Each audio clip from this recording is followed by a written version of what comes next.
এটি হচ্ছে বাংলাদেশের ইতিহাসের ভয়ঙ্কর নারী মাফিয়া। তার গোপন ভিডিওগুলো দেখলে আপনি অবাক হতে বাধ্য হবেন। এই নারী মাফিয়ার নাম শুনলে সবার চোখ কপালে উঠে যায়। বাংলাদেশের ইতিহাসের সবথেকে ভয়ঙ্কর এবং কুখ্যাত নারী মাফিয়া হচ্ছে এই মহিলা।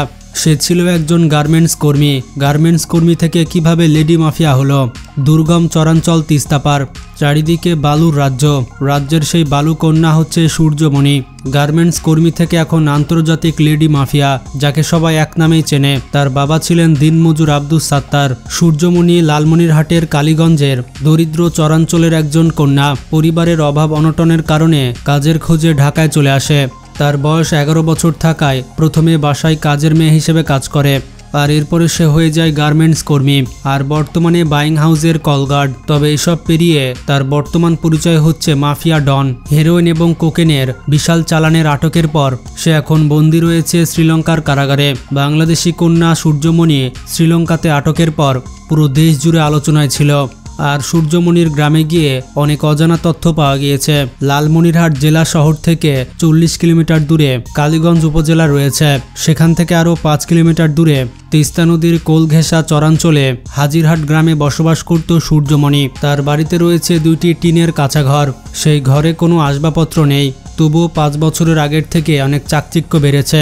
সূর্যমণির বাবা আব্দুস সাত্তার কয়েক বছর আগেও নদী থেকে মাছ ধরে সেগুলো বাজারে বিক্রি করে জীবিকা নির্বাহ করত।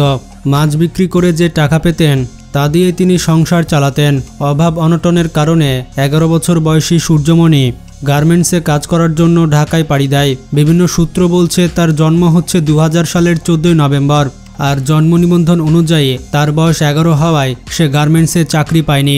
তখন ঢাকার এক গার্মেন্টস মালিকের বাড়িতে সে গৃহ পরিচারিকার কাজ করে। পরে তার হয়ে রাশেদুল ইসলাম চাকরি পায় যাত্রাবাড়ি ইয়ার মার্কেটে। ওই গার্মেন্টস মালিকের সহায়তায় সূর্যমণি নকল জন্ম নিবন্ধন তৈরি করে এবং তার বয়স বাড়িয়ে দেয়। আর এরপরে তার গার্মেন্টসে চাকরি হয়। সে ভাই বোনের সাথে চাকরি করত যাত্রাবাড়ি ইয়ার মার্কেটে। ওই গার্মেন্টসের সূত্র ধরে উত্তরার 9 নম্বর সেক্টরের আবদুল্লাপুর এলাকায় একটি বাইং হাউসে কাজ নেয় সে। সেই বাইং হাউসের মালিকের সঙ্গে সূর্যমণির অনেক সখ্যতা ছিল। মালিকের সঙ্গে অনেক ভালো সম্পর্ক থাকায় কথা মতো কাজ করত সূর্যমণি। গ্রামবাসীরা জানায় প্রথমে পরিচারিকার পর গার্মেন্টসে চাকরি করার সময় সূর্যমণি তার বাসায় সংসার চালানোর জন্য টাকা পাঠাতো। সূর্যমণি বাইং হাউসে চাকরির সঙ্গে সঙ্গে তার বাড়িতে টাকা পাঠাতে শুরু করে 50 থেকে 60 হাজার টাকা পর্যন্ত। পরে এতগুলো টাকা দিয়ে তার বাবা আব্দুস সাত্তার অনেকগুলো জমি ক্রয় করে এবং বন্ধকি ঋণের ব্যবসা শুরু করে। আর তখন থেকে এলাকাবাসীর সন্দেহ হয় একজন গার্মেন্টস কর্মী এত টাকা কিভাবে পাঠায়, আর হঠাৎ করে এত ধনী হলো কিভাবে। এলাকাবাসী জানায় সূর্যমণি ঈদে বা বিভিন্ন ছুটিতে বাড়িতে আসতো, কিন্তু সে গাড়িতে আসতো না। ঢাকা থেকে সৈয়দপুরের প্লেনে আসতো, আর সৈয়দপুর থেকে তার বাড়িতে যেত বিলাসবহুল গাড়িতে করে। তার গাড়ির ড্রাইভার ছিল রিজার্ভ। সে যতক্ষণ বাসায় থাকতো সে গাড়ি এবং ড্রাইভার থাকতো, এবং সে ফিরে যেত সেই বিলাসবহুল গাড়িতে। সূর্যমণিকে বিয়ের কথা বললে সে পাশ কাটিয়ে যেত, এমনটাই বলে তার মা রাশেদা বেগম। তবে শ্রীলঙ্কায় গ্রেপ্তার হওয়ার পর তার সকল তথ্য ফাঁস হয়ে যায়। এখন চর বৈরাতি সহ সারা দেশে তাকে নিয়ে হয়েছিল তুমুল আলোচনা। সূর্যমণির ভাই রাশেদুল জানান একসঙ্গে চাকরি করার পর সে বাড়িতে চলে আসে, আর তার বোন সূর্যমণি ঢাকাতেই থেকে যায়। আর এর জন্য দায়ী হচ্ছে সেই বাইং হাউসের মালিক। তার বোনকে ফাঁদে ফেলে তাকে দিয়ে এ ধরনের অন্যায় কাজগুলো করিয়েছে। আর সূর্যমণির বাবা সাত্তার জানায় তার মেয়ে ঢাকায় গার্মেন্টসের চাকরি করে, তার এতটুকুই জানে, এর চেয়ে বেশি কিছু জানে না। সে মাসে 15,000 টাকা বাড়িতে পাঠাতো। পরে শ্রীলঙ্কায় আফিম কোকেন সহ ধরা পড়ার কথা তার বাড়িতে পরে জানতে পারে। তিনি আরও বলেন বাইং হাউসের মালিক চয়েস তার মেয়েকে দিয়ে এই অবৈধ কাজ করিয়েছে, আর সূর্যমণির বাবা সেই বাইং হাউসের মালিকের শাস্তি দাবি করেছে। এদিকে লালমনিরহাটের কালীগঞ্জের চরবৈরাতি কন্যা সূর্যমণি আন্তর্জাতিক মাফিয়া মাদক ডন হয়ে শ্রীলঙ্কার কারাগারে আটক নিয়ে তোলপাড় চলে সরকারের উপর মহল পর্যন্ত। পুলিশের উপর মহল থেকে শুরু হয়েছে তদন্ত।